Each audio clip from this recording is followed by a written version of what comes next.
We continue with 2020's Out of Bounds. Once again, Matt Gutman. North Carolina, where tobacco is king and traffic laws reign with an iron fist. Go 15 miles an hour over the limit here, you will get your license suspended and you could land in jail. Police here are sworn to enforce these tough laws, but we wondered, do they actually obey them too? To find out, we decided to turn the tables on the cops with our own 2020 speed trap in Raleigh, North Carolina. We're going to be along this road. Our objective, not only to catch any speeding cops in the act, And to all be on walkie-talkies. but to follow them to their final destination. Our target location, a stretch of I-40 near downtown Raleigh, where the speed limit is 65 miles per hour. We deploy our surveillance team, starting with Ron Carr. Remember, he's the guy who's been documenting speeding cops in Raleigh for months now. His job is to alert us of any fast-moving squad car heading our way. White Dodge Charger, left lane. Actually, he's running hot. To accurately measure how fast any suspected speeding cops are traveling, 3, 2, 1, mark. we set up 2 checkpoints. 3, 2, 1, mark. The plan is if we confirm cops are speeding, we'll spring our trap, deploying my chase car to tail them wherever they're going. Even though we chose something with some hefty horsepower, we don't want to get busted for speeding ourselves. So in case we lose them, Where did he go? we brought in the Air Cavalry, a 2020 helicopter equipped with an aerial surveillance camera. Those cops can run, but they can't hide from our eye in the sky. The 2020 speed trap is set, and it's not long till this cruiser flies by our checkpoints at 75 miles per hour. Mark. That's 10 over the limit. No lights, no sirens. By the time the cruiser reaches us in the chase car, we estimate it's picked up even more speed. Going about 85. It's hard for us to catch up. My chase car is left in the dust, but luckily, our chopper team gets us right back on track. We're on it. Chopper's on it. It says SBI Crime Lab. We're able to follow the car to its final destination and confront the lead-footed driver. Matt Gutman from ABC News. Hi, How you been? I'm good. Good. We were watching you on I-40. Okay. We're going about 85 miles an hour. Okay. Wondering what you think about that. I don't really have a comment. You don't have a comment? No. It's hardly an emergency. The officer is just dropping off evidence at the state crime lab.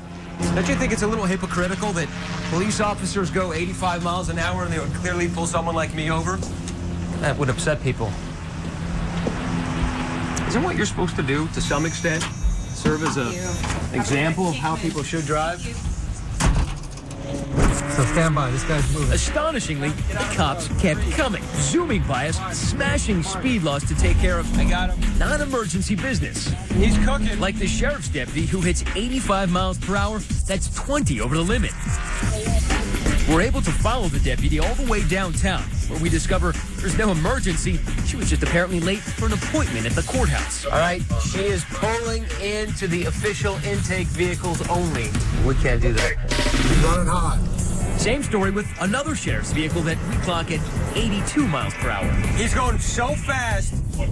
You're going 82. Stay on him. Chopper, stay on him. Everybody stay on him. He's moving too fast for me to keep up with. Oh, man, we just lost him. Finally, our trusty chopper again comes to the rescue and puts us back on his tail. The officer leads us on a merry, slow-speed chase through Raleigh's downtown streets. He's going around in circles. He is aware we're following him. I think he's trying to shake us. He finally comes to a stop at the federal courthouse. We're from ABC News. We noticed that on I-40 over there, you were going about 82, 85. Wondering if you were on an emergency call. We didn't see the flashers. Pick up a federal prisoner and take him back to Edgecombe County.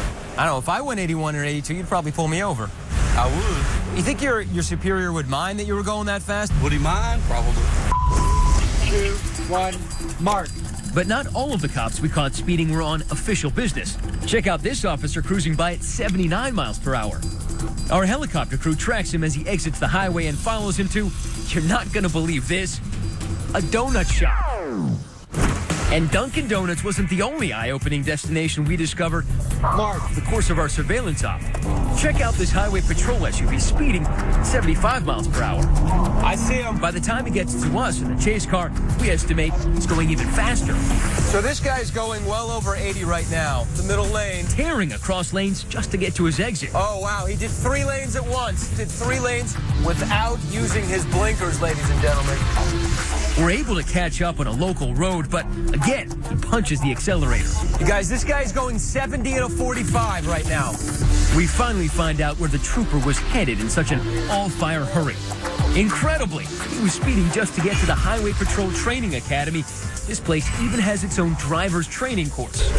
So we're doing a story about speeding cops, and we noticed you were going about, I don't know, 80 miles an hour on the highway, and then about 75 and a 45. We had a hard time keeping up with you.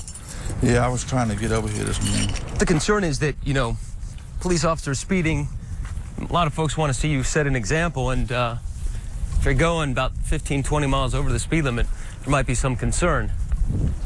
I understand what you're saying. If you're wondering what subject this officer teaches here, take a look at his shirt. Yup, that's right. He's a driving instructor. Hey, gentlemen, how are you? Time to get some answers. We walk into the training academy with cameras rolling. Let me get you to step inside. Sure.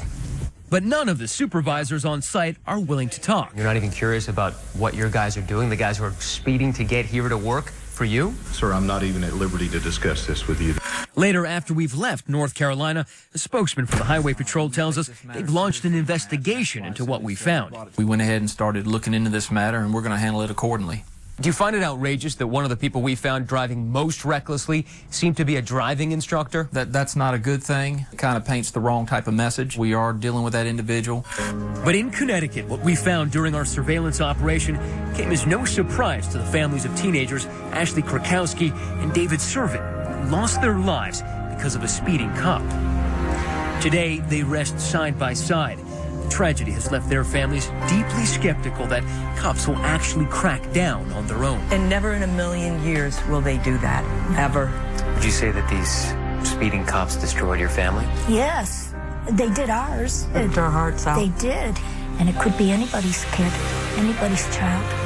And it's the worst thing you could ever happen to you. Our hearts go out to both of those families tonight, and